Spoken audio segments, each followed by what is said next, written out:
எப்படி சார் எனக்கு சொல்கிறதே புரியல. எங்கள் நிதியில் ஒன்றும் வரலையே. அப்போ டாஸ்மாகில் இப்படிப்பட்ட கம்ப்ளைண்ட் வரலையே. கம்ப்ளைண்ட் வந்து தான் தெரியும். நான் அப்படி பார்த்தா அவை ஆளுகின்ற மாநிலம் பூரா அப்படி தான் இருக்குது. இன்றைக்கி கூட 450 கோடி இப்போ பிடிச்சிருக்கிறாங்க அவை ஆளுகின்ற மாநிலத்தில். அதுக்கு என்ன பதில் சொல்ல போகிறாரு? அனைத்து இந்திய அண்ணா திராவிட முன்னேற்ற கழகத்தை பொறுத்த வரைக்கும் சட்ட ஒழுங்கு பாதுகாக்கப்பட்டது.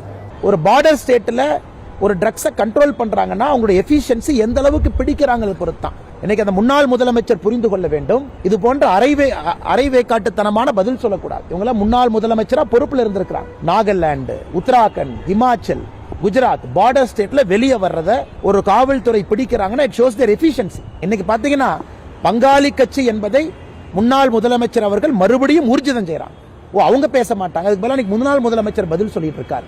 பார்டர் ஸ்டேட்டில் இருக்கக்கூடிய ஒரு போர்ட்ல கஞ்சாவை பிடிக்கிறக்கும் தமிழ்நாடு போன்ற பகுதியில் இதுவரை கஞ்சா புழக்கம் இல்லாம ஆயிரக்கணக்கான கோடி ரூபாய் சிந்தட்டிக் ட்ரக்ஸை பிடிக்கிறக்கும் வித்தியாசம் இருக்கு. இந்த ஆபரேஷன் யார் பண்றாங்க? மத்திய அரசு தானே பண்றாங்க.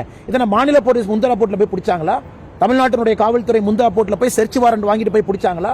அது பிடிச்சது யார்? எல்லாம் மத்திய அரசு சார்ந்த துறைகள் என்சிபி தானே பிடிக்கிறாங்க. அதனால முன்னாள் முதலமைச்சர் அவர்கள் யாரை காப்பாற்றுறதுக்கு பிரசிடென்ட் ஸ்டேட்மெண்ட் கொடுத்துட்டு இருக்காரு? நான் பங்காளி கட்சியின் மறுபடியும் ஊர்ஜிதம் செய்யறாரா?